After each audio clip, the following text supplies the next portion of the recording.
When baseball in America lost Babe Ruth, they lost something more than just a baseball player.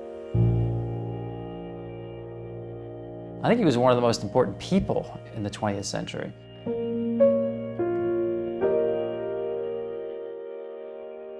It was crushing to a lot of people, and I think you saw that when his body was laid out at Yankee Stadium. The streets of New York were just jammed with people who wanted to just pay last respects to Babe Ruth.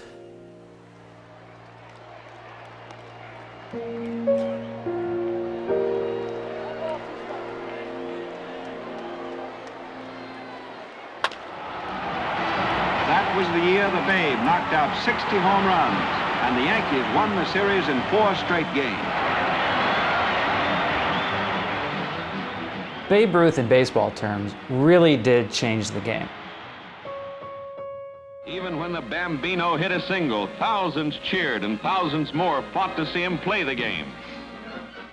Before Babe Ruth, people did not hit the baseball the way that he did, just technically and certainly as far or as high. It was something that was completely new to the game. And jaws dropped when Babe Ruth swung the bat right away.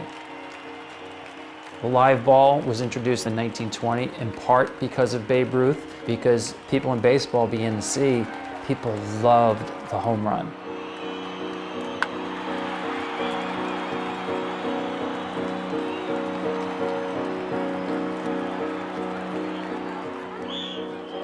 But all people really were attracted to just the smile, the outgoing personality.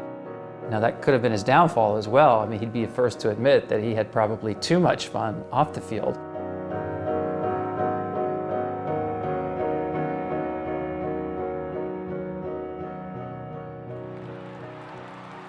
An epic in diamond history occurs at Yankee Stadium, New York. Baseball fandom sees stars of the famous team of 1923 gather for a silver jubilee. The Yankees had a day to celebrate the 25th anniversary of Yankee Stadium. And Babe Ruth was one of the players who played in that first game. But it was also the day in which the Yankees were retiring his number 3. I think people must have known or suspected this may be the last time that they see Babe Ruth in public. Nat Fein, being a staff photographer at the Herald Tribune, wasn't really assigned to work that day. The sports photographer for the newspaper called in sick, and so they sent Nat out there to shoot it. I was sent to the dressing room where it took 2 men to dress him. And poor man, you could see he was sick. Then he started out on the field, and I followed him. The crowd was, in awe when he came out of that dugout. You could see his spindly legs. His legs were always thinner than his big body. Oh, there was quite a whole ovation. Everybody was roaring. When they played All Lang Syne, your heart really thumped a little harder.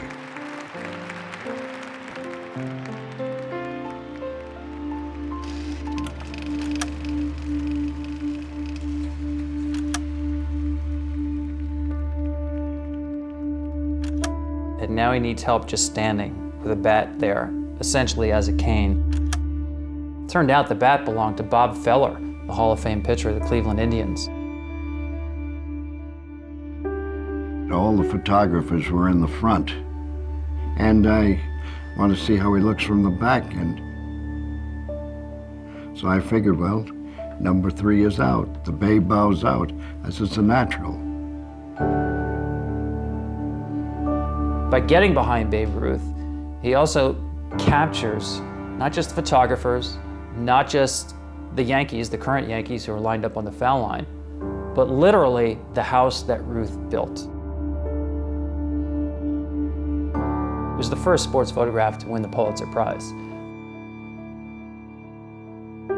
Nat Fein also allows us to remember the good Babe Ruth, the face that we remembered, rather than seeing a sickly man as being the last image.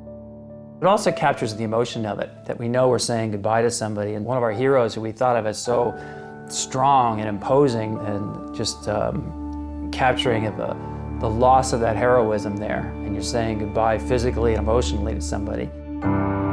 It's evocative of a period, there's no doubt about that, and the passing of the period. the Sultan of Swat will forever stand alone as the king of baseball's immortals. The vicious arc of his bat, slashing at a pitch, caused more than one opposing pitcher to awaken in the middle of the night bathed in cold sweat.